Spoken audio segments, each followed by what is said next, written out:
What's up, everybody? Welcome back to the live stream. And yeah, we're here. We're here. I hope that hold music doesn't put people to sleep. Do I need to change the holding music before the stream starts? Let me know in the comments. Let me know if you're falling asleep. I can easily change it. It just seems appropriate having a pendulum swinging, waiting for the thing to start, and then the music with the water seems so peaceful and nice, and I like it. But maybe it's just putting you guys to sleep. And you guys don't want none of that, so just let me know. I almost fell asleep too, honestly, while I was waiting to start it. So hopefully we don't have any issues tonight with everything, because it's just all right. Midnight Musings likes it. Whatever's happening there. Yeah. So I wanted to, before we bring on our guest, I wanted to address, I got a bunch of people asking me, which was funny because I joked about it in our Patreon after party after last week's stream with Billy, which is gone, by the way. I'm sorry. It was good. He was really just getting into it. So what happened, we had Billy from Mutation Creation on, and he was really getting into like some truth bombs about like what we could do as keepers in the light of what's happening in Florida. And he was really digging into it. And then the stream just shut down, and people were like, hey, what happened? Like, he was really getting into it there. And then like there was like this conspiracy going around that the FWC like cut the like, people were asking me, I was getting DMs like, hey, did the FWC really shut down your video?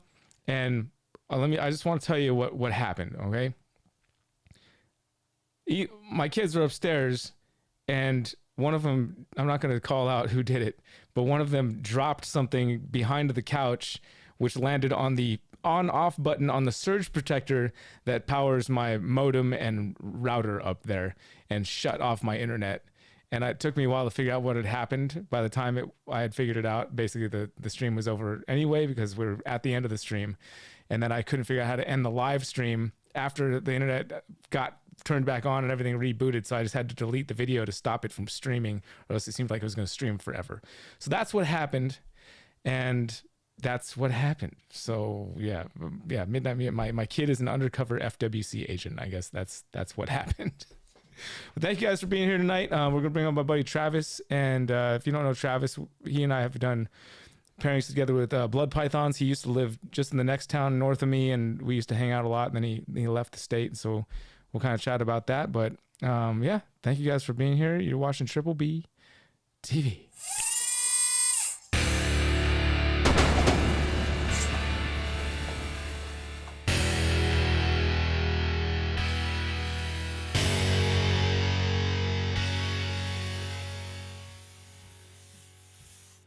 All right, here's going to be a real true test. I have not replaced my board yet. It's still kind of fried, but I think that it's going to work. We're going to find out right now when we bring Travis in. All right, Travis. Hopefully you can still hear me, and everybody in the chat can still hear me, and everybody can hear you, and we're not having any echo. That would be nice. Can you hear me, Travis? It looks like he's frozen. Just staring. Travis, are you with me? Travis. I can't hear you. You can't hear me? Really? We were just talking to each other before I started. I don't know what happened. Why does this happen? Hold on. Can you hear me now? Yeah, I can hear you. Yeah, I don't hear you. Can you hear me? Can you hear me now? Now I can hear you. Oh, okay. I see exactly what I see what I had to do. Okay. I know exactly what needs to be done now. This is the third time will be the charm. It's all going to go without a hitch. Everything's going to be just fine. It'll all just be okay. It'll all be fine. Is the echo? One more question for the chat. Is the echo gone? Is the echo now gone from both of our voices? That would be great. That would be great. Yeah. The echo's not gone? You're kidding me. Echo is still okay. How about now? I turned that. Can you still hear me, Travis? Yeah. All right, Travis can hear me. Is the echo from me, or is it from you? No, it's not going to be from you. It's I'm hoping that I just turned it all the way down, so no echo anymore. All right, good. All right, I like it. Good. Yeah, I need a new board. That's what it comes down to. I can't get one yet. I'm going to get one as soon as I can. Travis, thank you for coming here and dealing with all of my problems. and issues with me live together. For people that don't know who you are, I mean, I just mentioned them. You used to live up the street from me. You've got your company, Living Legless Reptiles, that you run with your family. I mean, it's not the first time. Yeah, there it is right there, Living Legless. Anybody who saw our blood python pairings, we've done videos together on my vlog channel as well, where we show the snakes that we've bred together. We produced a litter of boa constrictor occidentalis together. You're the only person I've ever done a breeding thing with. I'm deeply honored. You might be the only person that I ever do one with. It's just somebody asked me yesterday, actually, somebody that was in the dog world a little bit, that like breeds their dogs. They have like one dog that they'll send off to people to make puppies with other dogs sometimes, and so they were asking me like if we do that with snakes. And I said that yeah, people do that. Yeah. But I said you want to have like a really solid contract, and I just wouldn't want to do it with anybody that I felt like I needed. If I felt like I needed to have a contract, I wouldn't want to do it. You know? Yeah, I completely agree. I've done it in the past with people that I shouldn't have because I didn't know any better type deal. But then again, I've also done breeding loans and still do breeding loans with great people like yourself. And I mean, I do breeding loans with Nick over at Inland Reptile. I've done breeding loans with Brandon Wheeler over at Morelia House. So I mean, you can do it right. It's just it takes. I mean, we did a whole show on this. I mean, it takes the right connection. And at the end of the day, you have to be willing to give that animal away and expect that you're never going to see it again. I mean, and because I mean, it to no fault of one of ours, that animal could die, or it could, you could have a breeding complication, or 1,000 other things could happen, and and so it's like it yeah, it takes a lot of different things to go right to make it all work. But if you can find that person, I mean, they can do great things. I mean, I get baby blood pythons from you and my buddy Chris, and I've yet to breed blood pythons, but I've had like 5 clutches of them. So sometimes they can work out in your favor. I mean,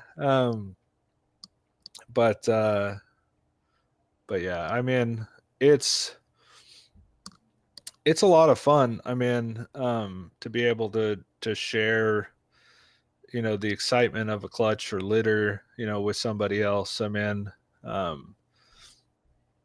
was super stoked when the Argentines, bred for us. I mean, those are kind of hard to breed. I don't even get, like 100% consistency every season or even every other season sometimes, until I can get my facility all set up for them. They're going to specifically get their own room along with Brettles pythons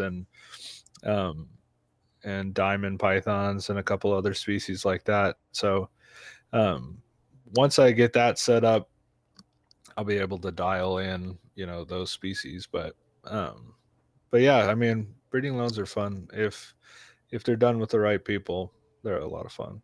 Yeah, I think that I just have to be at a spot where that I know that whoever I did it with, that our relationship would be solid no matter what happened with the snakes, and that's right.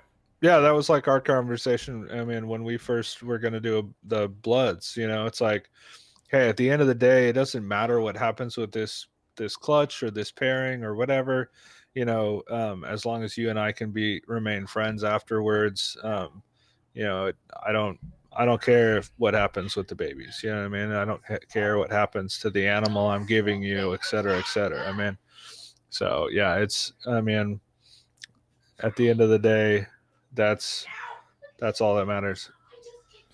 Well, let's talk about. Well, so you used to be really close here, and that was nice. I could drive up and see you whenever I wanted, and now you're way over in Tennessee. So let's talk about Tennessee and how that's been different from California. Yeah. So we made the me and my family had been playing around with moving. We even moved to Arizona before California for a little bit, because that's where I'm originally from anyway. But um, Arizona didn't work out for us. But yeah, we moved to Tennessee in October of 2021. Right, something Sure. like that. Uh, I mean I know I and helped you. I know I helped you load the moving truck, but my yeah, recollection of I when times appreciate are that. that could have been 5 years ago. I No, it's only been like a year and a half.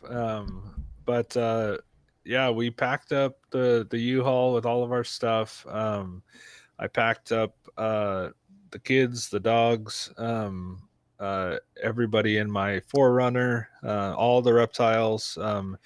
I bagged everybody up and put them in, kind of big, long, like under the bed box containers. So there was only one snake. Like there's no snakes on top of snakes because I talked to a lot of people that had moved, reptile collections. And they said one of the biggest things that we had, problems we had was, snakes stacked on top of snakes. The bottom snake gets peed on and waterboards the snakes below it.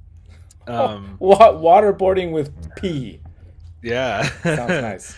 that's got to be a rough way to go. You know what I mean? So we prevented that by only having, a single layer of snakes, uh, and I stacked the underbed boxes up as tall as my Forerunner would fit, um, and I crammed them all in the back. I think it took, I don't even remember how many it took, but I did them too wide, and then all the way to the ceiling of the Forerunner, and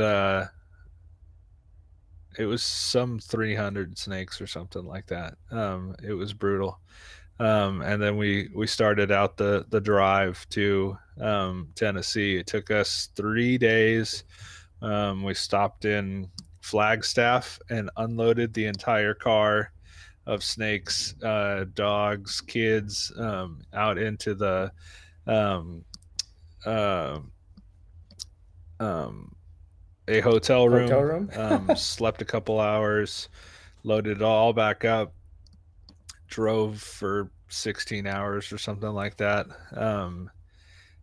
We ended up in Oklahoma City um, at like 3 in the morning. We unloaded the car again, did the same thing, and then we made it to Tennessee um, the next night. And then we had to unload them all that night, and then we didn't actually sign the papers to buy our house until the following day. So I had to load them all back up again to take them over to the house, and then we started the arduous process of unpacking all of that stuff and building cages. Like the U-Haul wasn't big enough to fit all of our stuff, so I had literally dismantled all of my racks. Um, so I got to put them all back together before I could even put animals in them. Fresh bedding, I had to run to, buy bedding. It was awful. I don't ever want to move that far again. Uh, but um, but that being said, I mean, I thought we would have a really bomb, as in, a bad bomb year, because I dragged them all across the country. And believe it or not, we did okay with carpets and colubrids, and really good with the boas. Boas, I've had boas not breed for the last time we moved across the street in California, and for 5 years I didn't get a boa litter. And here I thought, oh, we're gonna do it again. 5 years, we're not gonna get boas for, and they love it here. Boas absolutely love all the humidity, all the rainfall that we get. Um, um, I literally had boas ovulating left and right. I mean, I think every I produced every species we own except for 2. I mean, yeah, they like it here. But and we did okay with, like I said, with carpets and colubrids, bull snakes, corn snakes. I mean, everybody kind of handled the move pretty well. I had a couple not go, but that's to be expected anyway. I don't have every pairing I make every year isn't always going to go, the distance, um, but yeah, I mean, So how's the show scene out there? Because I know we had like the slow show here, which is pretty cool. Then the local show at the other slow at the Vets Hall. Then of course the super shows, the Sacramento show. You went to Sac show, didn't you? yeah, I've been to the sex show. I've Yeah. been So to the sex show before yeah, too. I thought so. How are the shows out there in comparison to out here? They're so the only shows I've really done are run by a company called Show Me Snakes. And they're smaller. Um like I've done the Nashville show a couple times, and I've done the Knoxville show a couple times. And they're probably more on par with something like the slow show, or something like um, San Jose, maybe, something to that effect. They're definitely not like SAC or Pomona, or anything like that. Um, um, and I've been to. They have some Repticon shows out here that I've popped my head into, and they're a little bigger, but not huge like Pomona or SAC. You know what I mean? They're definitely not to that level. But that being said, I mean, um, I've had the Knoxville show.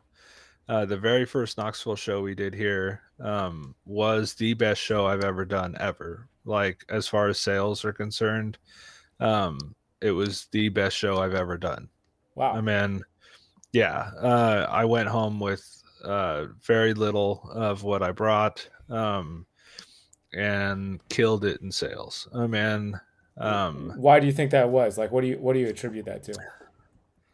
I mean, not to like knock on the ball python market. I mean, but in my experience in Cali, I got plenty of people were interested in bulls and some of the other, carpets and boas and stuff that I work with. But um, at the end of the day, I got more ball python, or people wanting to dabble in other things. As we're here, I find that a lot of the people are genuinely looking for bull snakes. They're genuinely looking for boa constrictors or carpet pythons. It just seems like a different drive here for the species. And so I've done incredibly well. I mean, but looking back at my sales, it was actually pretty interesting that even a lot of the shipments that I shipped out when I lived in California were coming here to Tennessee, to Florida, um, Kentucky. Like, they were coming to the South anyway. So I don't know, just maybe more people here are more interested in some of the other species that we work with, as opposed to being more ball python based. But that being said, I mean, there's still a lot of ball pythons here. I mean, plenty of ball python breeders. Um, I mean, so I don't know. I mean, I say that Knoxville especially, Nashville, not as much. Not only in sales, but just intrigue and interest in the species we work with. It's Nashville felt more like, you know, some of the smaller shows in Cali. You know what I mean? Um, that's my guess. You know what I mean? I don't know if any of that's true, but I mean, Have you paid any attention to what's been going on with the Florida stuff recently, or are you too busy with work? With I've no, I haven't watched that video that's been going around with Florida Fish and Wildlife thing. Um, I don't really see myself going out and watching it on purpose. You know what I mean? Unfortunately, it was one of the reasons why it didn't move to Florida was they've had a real problem with their fish and wildlife and the laws and bans and things for a long time. I mean, Florida, because South Florida has the Everglades and has the ability to for some of these species to survive. Um, they've had a real problem and lots of rules and regulations. And I mean, I kind of moved. One of that was kind of a part of us wanting to move. Not a part of what a, but I say it a part of why we chose Tennessee was for those freedoms, is you know, is to not have a lot of those rules and regulations. You know what I mean? It's like here the only thing that's really regulated is venomous snakes, and you can't have crocodiles. You know what I mean? It's like that's basically it. I mean, pretty much everything else is kind of fair game, and so so you mean no crocodiles, but you can have alligators? Is that what you're saying? no, you can't have alligators or crocodiles, but you can have caiman. For whatever reason, those aren't on the list. So if you want to move to Tennessee and have a caiman, you can. And with the weather here, you could probably keep them in the backyard. You'd be fine.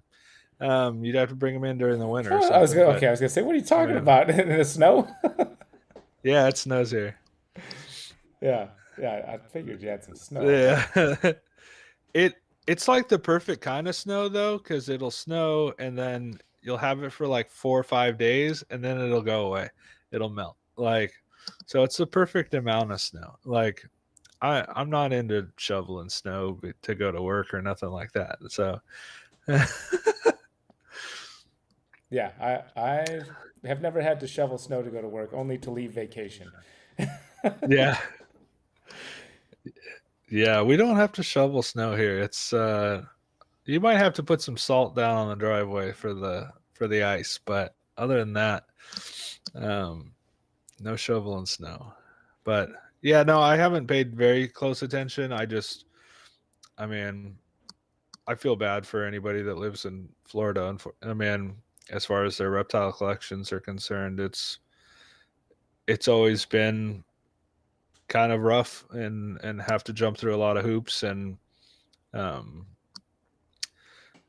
it sounds like it's only just gonna, you know, get worse. I mean, um, I hope that we're able to pull some weight and bring some light to, you know, the things that are happening down there, and hopefully we can maybe get some new management at Fish and Wildlife to, I mean, you know, it seems like all these other states can figure out the fish and wildlife situation without, videotaping, killing animals and stuff. I mean, Yeah, yeah, it's a rough one.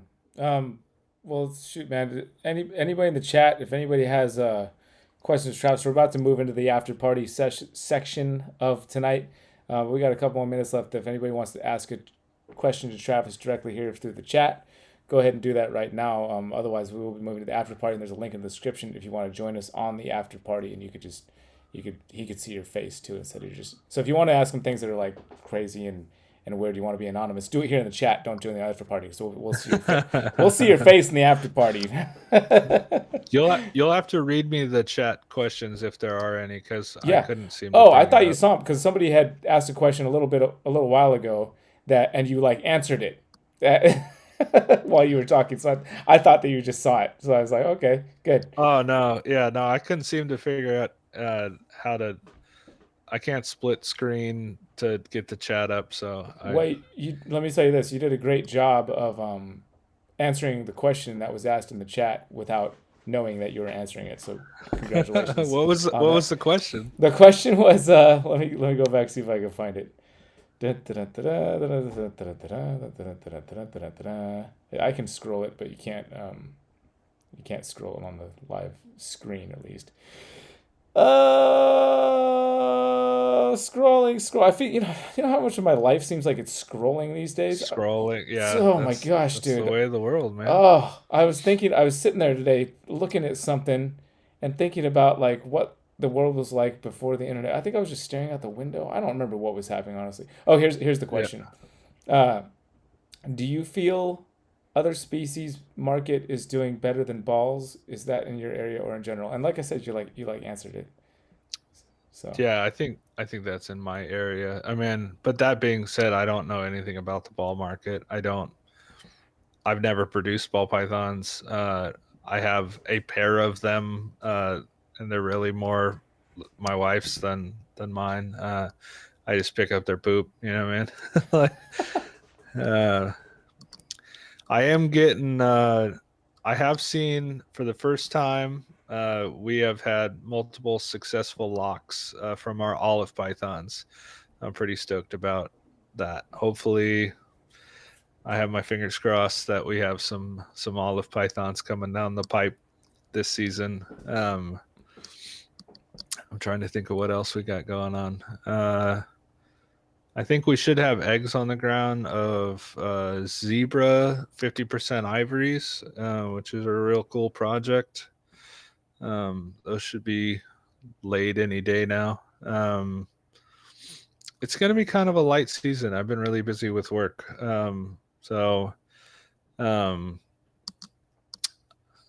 We don't have a ton of. I think we're only going to maybe get 1 or 2 litters of boas. Lots of colubrids. As far as bull snakes, should have a lot of cool bull snakes coming. Nothing crazy that I haven't produced before, though. That's next year. Next year, I have like everything I've held back will be ready. I have literally an entire rack of bull snakes that will be ready to breed next season, that are all the holdback stuff of like het patternless, triple visuals. I should be able to produce some really cool patternless stuff come next season. But nice. That's awesome. So yeah. Awesome, dude. Yeah. I'm super stoked. It's really cool to breed stuff that you produced. I thought it was really cool to produce stuff.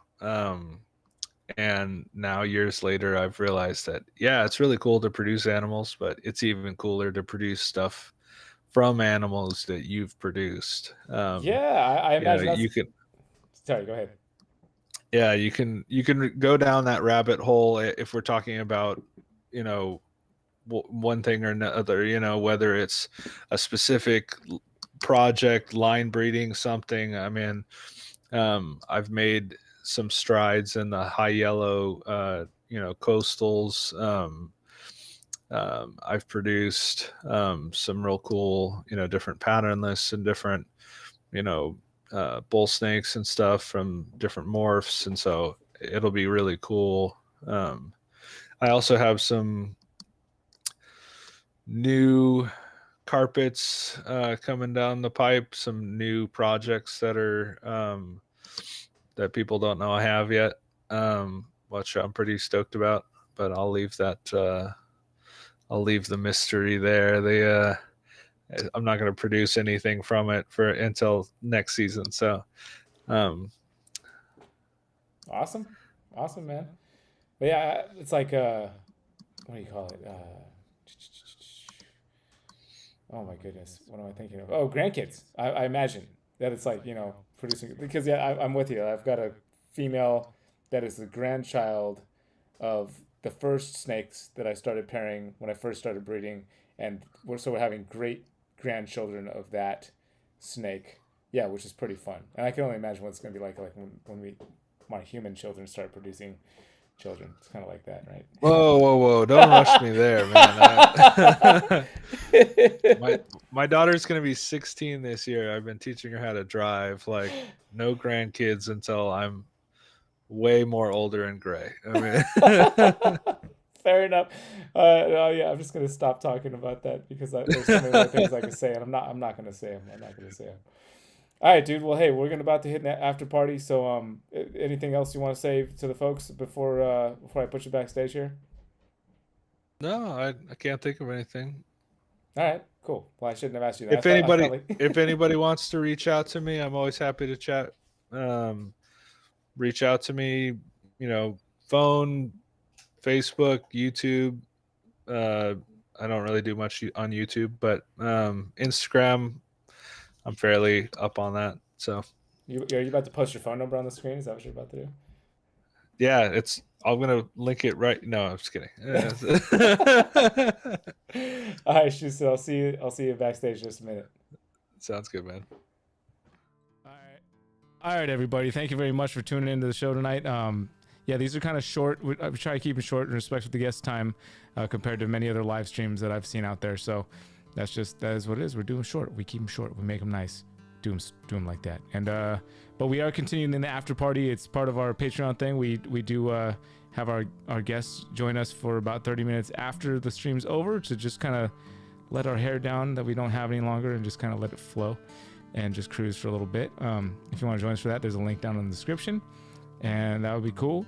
Make sure you're supporting USARK, and if you don't know what's going on down there, USARK Florida, we'll be having some updates on the vlog channel tomorrow, assuming that I don't pass out immediately after this after party because I am quite tired. But yeah, thanks again for tuning in. Again, check out Travis at Living Legless on Instagram. And man, if we don't see you in the after party, we'll be a little sad, but that's all right. We'll see you next week right back here on Triple B TV. Y'all take care.